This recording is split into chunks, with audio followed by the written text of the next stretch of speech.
ஒன்று, வடக்கு கிழக்கு மாகாணங்களில் உள்ள தமிழர்களின் பூர்வீக நிலங்களை சுவீகரிப்பதற்காக 2025 3/28 24:30 இலக்க வர்த்தமானி முன்னறிவித்தல் வெளியிடப்பட்டுள்ளதை அமைச்சர் அறிவாரா?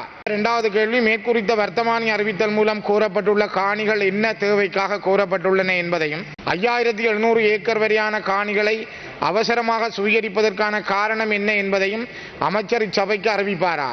மூன்றாவது, வடக்கு கிழக்கு மாகாணங்களில் நீண்டகாலம் நடைபெற்ற யுத்தம் காரணமாக மக்கள் இடம்பெயர்ந்து உள்நாட்டிலும் வெளிநாடுகளிலும் உறவினர் நண்பர்களின் வீடுகளிலும் வாழும்போது அவர்களது காணிகளை விடுவிக்க நடவடிக்கை எடுக்காமல் மக்களின் காணிகளை சுவீகரிக்கும் இந்த வர்த்தமானி அறிவித்தலின் உள்நோக்கம் என்ன என்பதை அமைச்சர் அறிவிப்பாரா?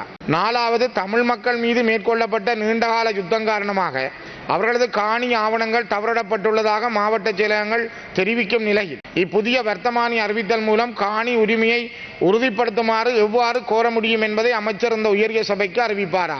ஆகவே கௌரவ சபாநாயகர் அவர்களே, இது ஒரு மிக முக்கியமான ஒரு காலகட்டத்தில் இந்த காணி சம்பந்தமான இந்த விடயத்திற்கான இப்பொழுது வர்த்தமானி மூலம் யாழ்ப்பாண மாவட்டத்தில் கூடுதலான காணிகளும் கிளிநொச்சி, மன்னார், வவுனியா, முல்லைத்தீவு மாவட்டங்களிலும் காணியை சுவீகரிப்பதற்கான வர்த்தமானி அறிவித்தல் வெளிவந்திருக்கிறது. இதனுடைய உள்நோக்கம் என்ன என்பதை அமைச்சர் இப்பொழுது இந்த சபைக்கு தெரிவிப்பாரா?